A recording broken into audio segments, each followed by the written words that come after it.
When I was young, when I played the Elder Scrolls for the first time, I was taken.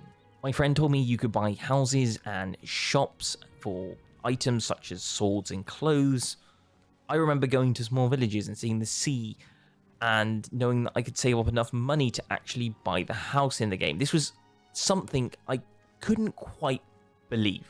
I mean, buying a house in a game back then was just, I didn't know that was even possible. I mean, the only game that came close to that at that time was a game called Fable. It had similar elements, but this game was big. I mean, this game was like massive. This was a whole physical map, and you could explore it.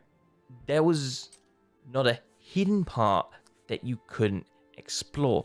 And the best part about it was you could do that at the very beginning of the game. Nothing restricted you.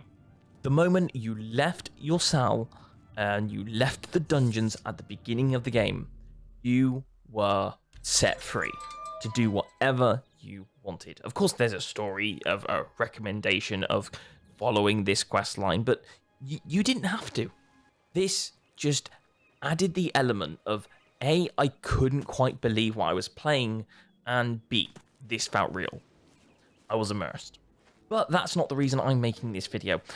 This video, I want to focus on the best parts about this game, or more considerably, the free roam exploration, the open world part. See, an open world game goes like this. You'll be in a position where just after you learn the tutorial and you learn the controls, you're dumped into a place in the middle of the open where you can go left, you can go right, you can continue following the person who got you out of a certain situation, or you can just go down your own little route.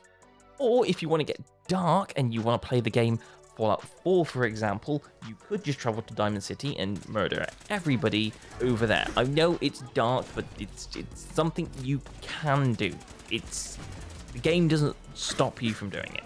I mean, you'll probably die due to security, but it won't stop you from giving it a go. But moving on to Assassin's Creed Origins, it's a game I didn't quite enjoy. It didn't sell to me. In fact, I didn't actually remember what the game was about. It didn't intrigue me to carry on playing. But what I do remember was the exploration. It was pretty much like this.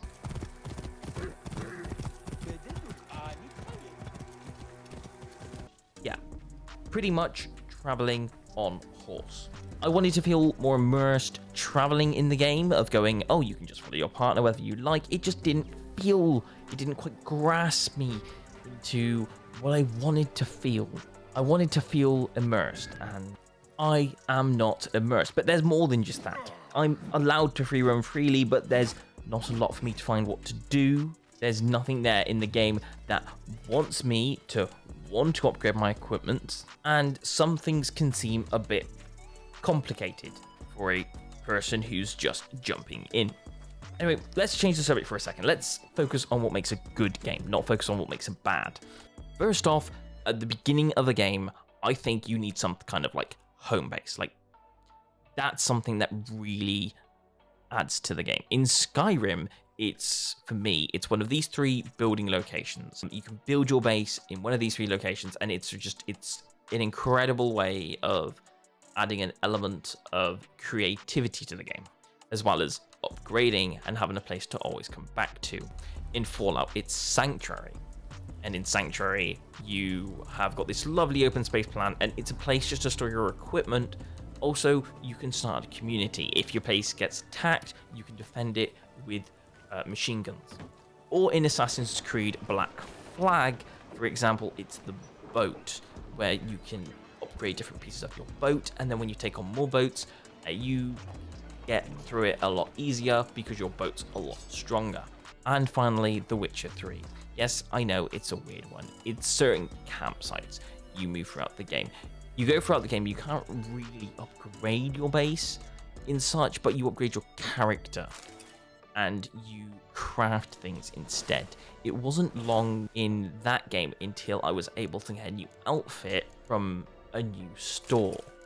Now, I know that last one sounds a bit like Origins, where you can upgrade your character by going hunting, But after the tutorial in The Witcher, I was looking for like clothes. I had a lot more options of customization that I just didn't have immediately with Origins and such. Anyway, moving on. Second, the environment. The environment has to be interesting. I'll tell you what game knocks it out of the park. It's GTA, Grand Theft Auto 5.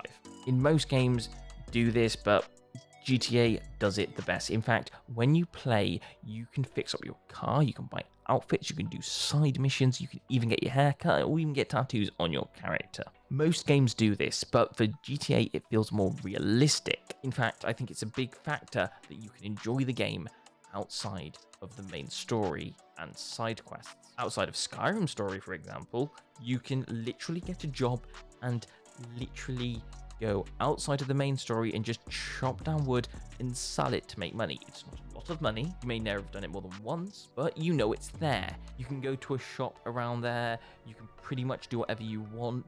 And even if you don't, knowing these things are there in the background, these places that you could buy a horse from that you only go to once and you never actually see it, but seeing a stable, knowing that you can buy a horse from the stable, just makes the game feel better.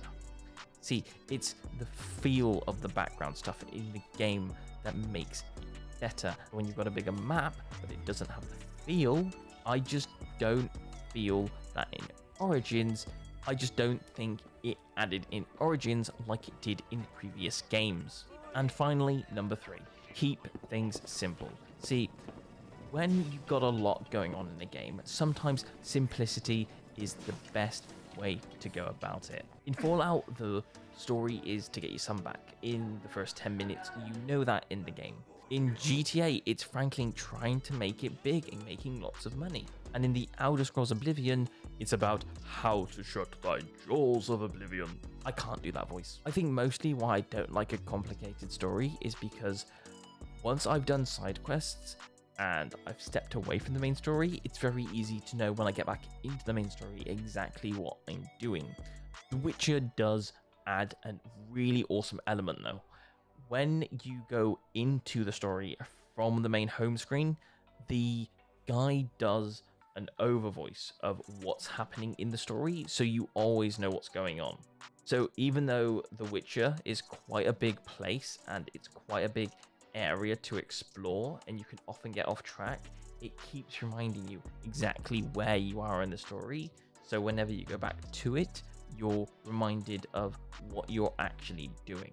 I wish this was an important element, that every time I stepped into Origins, it told me more and more about exactly where I am and what I'm doing.